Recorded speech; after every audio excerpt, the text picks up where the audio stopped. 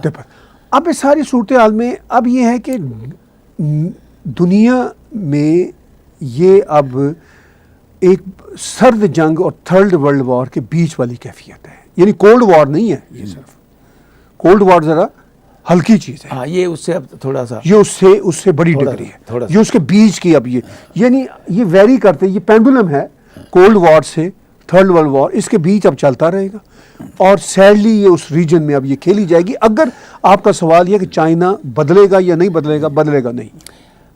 آخری سوال جی آپس میں, رشیا جو ہے جی اس کے بہت اچھے ریلیشنز ہیں ود انڈیا, بالکل, لیکن رشیا کسی بھی کاسٹ پہ چائنا کے اگینسٹ نہیں جا سکتا, یہ میرا ماننا ہے. آپ تو رشیا میں رہے ہیں, آپ تھوڑا سا اس پہ زیادہ ایکسپلین کریں آخر میں کہ رشیا کا جو رول ہوگا آنے والے ٹائم پر, کیونکہ اب تو اگلے مطلب 1936 تک پرماننٹ پریزیڈنٹ بن گئے, پوتن صاحب وہ بھی بن گئے, تزی صاحب بھی بن گئے. اچھا دونوں آپس میں ان کو بھی نظر آ رہا ہے کہ میں بھی 36 تک ہوں, اس کو تو نظر آ رہا ہے میں جب تک مرنا نہیں میں ہی ہوں. تو یہ دونوں کا جو آپس میں تال میل ہے, یہ کل کو اگر وہاں گڑبڑ ہو جاتی ہے, کوئی جنگ ہو جاتی ہے, تو پھر رشیا کا رول کیا رہے گا؟ مجھے ڈاکٹر صاحب یہ لگتا ہے کہ ابھی چائنا کے گلوبل ٹائمز جو ان کا سرکاری اخبار ہے, اس میں کل ہی خبر آئی ہے انہوں نے رشیا پہ بہت کنسرن اپنا شو کیا کہ انہوں نے بھارت کو اپنا اسلحہ مسلسل دینے کی کیوں بات جاری رکھی, مسائل آ رہے ہیں. ٹھیک ہے, تو China is not happy with Russia.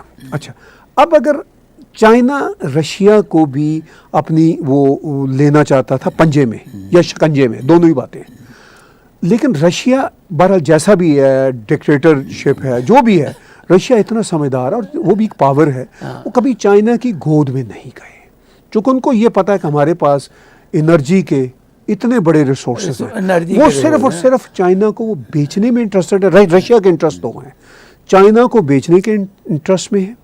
Secondly ان کا یہ انٹرسٹ ہے کہ اس ریجن میں جو امریکن انٹرونشن ہے, پرٹیکولرلی یوکرین اور بالٹک ریاستوں میں, یہاں پہ امریکن اپنے نا گل نہ کھلائیں, صرف ان کا یہ رشینز کلچرلی جو ہے نا وہ یورپ اور امریکہ کے قریب ہے, ویسٹرنر ہے نا. نہیں ڈیفینیٹلی یورپ کے ساتھ تو ہے ہی, ٹھیک ہے, وہ ویسٹرن, ان کا کوئی چائنیز کلچر کے ساتھ نا کوئی لگا نہیں کھاتا. ان کا جو پرانا, میں تھوڑا بتاتا ہوں, ان کا جو پرانا جو کمیونزم کا سٹائل ہے وہ بھی جاپان والا, سوری ان کا چائنا والا نہیں ہے. بھارت کے ساتھ ان کی دوستی پرانی بھی ہے اور کاروبار بھی ہے, دونوں باتیں. ہاں, مطلب یہ نہیں ہے کہ ان کو یہ پتا ہو کہ بھارت ان سے گیس نہیں لے گا یا بھارت ان سے اسلحہ نہیں لے گا, وہ تو بھارت لے رہا ہے. ٹھیک ہے, تو وہ پھر یہ انٹرسٹ اب رشین انٹرسٹ میں ہے. میرا خیال ہے رشین اس سارے کھیل تماشے میں. In reply to Tahir Gora said that India is prepared to fight and defeat China. Also he said that India will break China's economic backbone.